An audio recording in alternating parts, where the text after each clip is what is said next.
English की, तो देखिए इंग्लिश में क्या आएगा। हाँ, जो इंग्लिश का जो सिलेबस रहेगा तीनों स्ट्रीम के लिए सेम रहेगा। आपका जो साइंस हो गया हमारे पास, आर्ट हो गया या कॉमर्स, तीनों स्ट्रीम के लिए इंग्लिश का सिलेबस सेम रहने वाला है।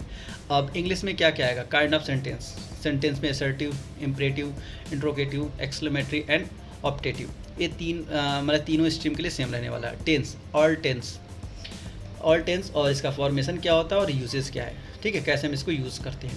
फिर उसके बाद नरेशन आ जाएगा आपका, नरेशन में असर्टिव, इम्परेटिव एंड इंट्रोगेटिव और simple sentence only, simple sentence का ही असर्टिव आएगा, इम्परेटिव आएगा और इंट्रोगेटिव आएगा। फिर उसके बाद question based on unseen passage, तो देखिए एक अनसीन पैसेज देगा, उसी में आपको 5 क्वेश्चन पूछेगा, अनसीन पैसेज से 5 क्वेश्चन रहने वाले हैं, ठीक है। अब आते देखिए, अब आते थोड़ा साइंस का देख लेते हैं। साइंस, जो साइंस है उसमें क्या क्या आएगा। साइंस पहले पकड़ते हैं केमिस्ट्री को, तो केमिस्ट्री में आपका है केमिकल सब्सटेंस, ठीक है, केमिकल सब्सटेंस। अब केमिकल सब्सटेंस में क्या क्या पढ़ना है, केमिकल रिएक्शन पढ़ना है, एसिड बेस एंड सॉल्ट पढ़ना है, फिर मेटल एंड नॉन मेटल पढ़ना है हमें, फिर कार्बन एंड इट्स कंपाउंड पढ़ना है, ठीक है।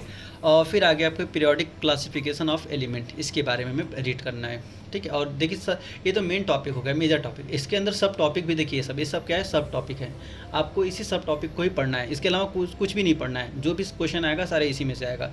और जैसे एसिड बेस एंड सॉल्ट हो गया, तो ये मेजर टॉपिक हो गया, और इसके अंदर ये सब टॉपिक हो गया, आपको यही पढ़ना है, ठीक है। और चलिए बात करते हैं बायोलॉजी की। बायोलॉजी में 3 चैप्टर आ रहा है, लाइफ प्रोसेस, रिप्रोडक्शन और हेरिडिटी, ये 3 चैप्टर है आपका। इन तीनों चैप्टर में से आपको क्या क्या पढ़ना है। जैसे रिप्रोडक्शन बहुत ही लंबा चैप्टर है, लेकिन उसमें से आपको ये सब टॉपिक है, इसको आपको पढ़ना है, ठीक है।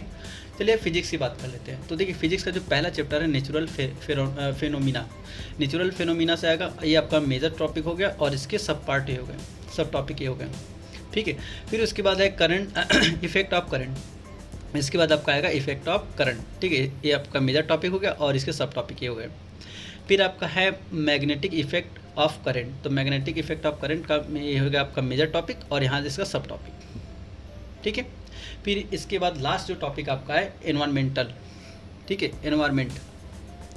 अब एनवायरमेंट में क्या पढ़ना है आपका, नेचुरल रिसोर्स, और ये उसका सब टॉपिक हो गया। अब आते लास्ट जो आपका मैथमेटिक्स में क्या आपका है, नंबर सिस्टम में सिर्फ आपको रियल नंबर पढ़ना है, नंबर सिस्टम में सिर्फ आपको रियल नंबर पढ़ना है कि इसका फंडामेंटल थ्योरम क्या है। फंडामेंटल थ्योरम पर ये क्वेश्चन आ जाएगा, फंडामेंटल थ्योरम आप उसको अच्छे से देख लीजिए, फंडामेंटल थ्योरम पर डायरेक्ट एक क्वेश्चन उठ के आता है। फिर उसके बाद दे देगा इसमें से गिवन में से कौन सा आपका रेशनल है, कौन सा है। देखिए प्रूफ तो नहीं आने वाला है, प्रूफ नहीं आएगा, लेकिन हाँ ये पूछ लेगा कि कौन सा इसमें रेशनल है, कौन सा इरेशनल नंबर है, डायरेक्ट इससे क्वेश्चन आएगा। तो 2 क्वेश्चन आपका रियल नंबर्स हो जाएगा। फिर इसके बाद अलजेब्रा से आपका 2 टॉपिक कवर किया गया है। पॉलिनोमियल पहला टॉपिक है, जिसमें आपका relationship between zeros and coefficient से डायरेक्ट क्वेश्चन आते हैं। फिर जीरोज ऑफ पॉलिनोमियल से भी डायरेक्ट क्वेश्चन, तो 2 क्वेश्चन यहाँ से बनते हैं, एक आपका जीरोज ऑफ पॉलिनोमियल से, दूसरा है relationship between zeros and coefficient of polynomial. फिर आपका अगला जो टॉपिक है अलजेब्रा से लिया गया है pair of linear equation in 2 variable, ठीक है। इससे भी आपका एक क्वेश्चन इससे अराइज होगा, और फिर क्वाड्रेटिक इक्वेशन से 2 क्वेश्चन अराइज होते हैं। देखिए इससे आपका 2 क्वेश्चन होगा, पॉलिनोमियल से 2 क्वेश्चन आएगा, और आपका इससे 1 क्वेश्चन आएगा, इतना टॉपिक पढ़ने पे 1 क्वेश्चन मिलेगा। और फिर क्वाड्रेटिक इक्वेशन से 2 क्वेश्चन रहते हैं, क्वाड्रेटिक इक्वेशन से 2 क्वेश्चन रहता है। फिर इसके बाद आपका अरिथमेटिक प्रोग्रेशन है, अरिथमेटिक प्रोग्रेशन से 2 क्वेश्चन आते हैं, अरिथमेटिक प्रोग्रेशन से 2 क्वेश्चन आते हैं। फिर इसके बाद कोऑर्डिनेट ज्योमेट्री है, कोऑर्डिनेट ज्योमेट्री में क्या है, देखिए कोऑर्डिनेट ज्योमेट्री में एक क्वेश्चन इससे आएगा, और ग्राफ से रिलेटेड रहेगा, एक ग्राफ दिया रहेगा, उससे करस्पॉन्डिंग कोई उससे क्वेश्चन पूछ लेगा, या फिर हो सकता है कि डिस्टेंस फार्मूला से क्वेश्चन पूछ ले, या तो सेक्शन फार्मूला से। तो उससे ओनली 1 क्वेश्चन रहेगा, या तो डिस्टेंस फार्मूला से रहेगा, या सेक्शन फार्मूला से रहेगा, या फिर कोई एक ग्राफ दे देगा, उसके हेल्प पर आपको इसका सोल्यूशन बताना पड़ेगा, या फिर पूछ लेगा एक ग्राफ दे देगा, पूछेगा इसमें नंबर ऑफ जीरोज बताइए, ठीक है, इस टाइप के भी क्वेश्चन पूछ लेता है।